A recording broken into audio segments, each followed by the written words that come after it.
volonté d'entreprendre, je pense que ça me vient peut-être de mes parents, puisque même ils ont monté une entreprise, la boutique de mes parents qui font des produits d'aliments exotiques.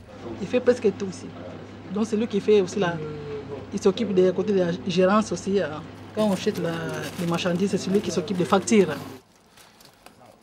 Dans le commerce de mes parents, c'est vraiment des produits qui viennent de certains villages d'Afrique. Et on connaît tout de suite les paysans. On aide aussi les paysans quelque part à pouvoir s'alimenter aussi à travers leurs produits. C'est des produits traditionnels, des produits de qualité, des produits naturels. Et les produits exotiques qui sont assez vendus, qui sont faits dans certains villages, sont des produits aussi biologiques. Ça, tu mets ça dans un petit sac, s'il te plaît, attention. J'ai eu mon père qui a eu un problème diabétique. Et j'ai dû aller le voir régulièrement à l'hôpital. Et un jour, j'ai eu un coup de barre, j'ai eu besoin de m'acheter un petit chocolat. Je suis descendu, je suis parti auprès du distributeur. Je me suis rendu compte qu'il n'y avait aucun distributeur qui proposait des produits diététiques ou des produits biologiques. C'était assez absurde de voir qu'il y ait dans un hôpital où on est en train de combattre contre certaines maladies, surtout notamment le diabète, et qui propose encore des produits sucrés. Donc il n'y avait aucune concordance là-dessus. Je me suis dit pourquoi pas me lancer dans ce secteur et pour promouvoir des produits vraiment qui soient sains pour peut-être certains malades ou des produits qui soient quand même de bonne qualité.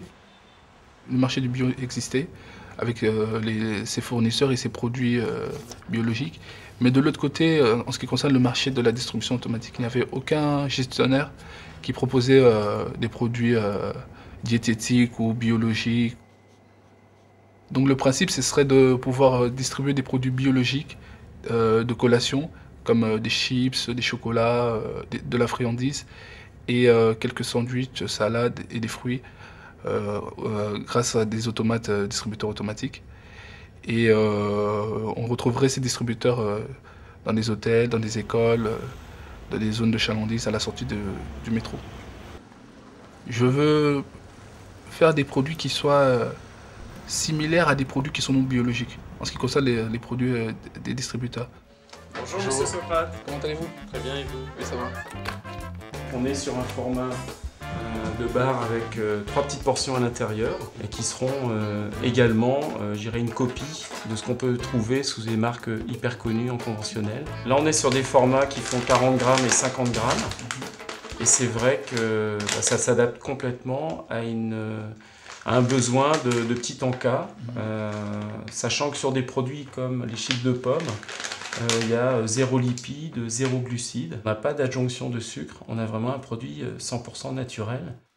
Gérer une entreprise, ça a plusieurs aspects. Il faut savoir gérer par exemple un employé, gérer par exemple si on a un commerce, savoir gérer son stock, sa marchandise, avoir une compétence un peu commerciale. Donc c'est plusieurs aspects qui s'englobent et qui font la réalité d'une entreprise. Socrate a participé au concours Créarif. Il a été lauréat dans la catégorie jeunesse, entrepreneuriat jeunesse, et à ce titre, Advansia a proposé de remettre une place à l'école d'été. Advansia négocie à Bonjour. L'école internationale d'été des entrepreneurs offre la possibilité donc à des jeunes internationaux et bien sûr aussi français de tester leur potentiel entrepreneurial dans un environnement francophone, jeune, donc de 18 à 35 ans. On ne peut pas être seul quand on monte une entreprise, il faut toujours être entouré de bonnes personnes, bien sûr, qui sachent nous donner un peu des conseils utiles. Puisqu'on peut avoir l'idée, on peut avoir le projet, mais il faut que des personnes aussi soient près de ce projet et donnent un petit coup de pouce pour pouvoir le monter.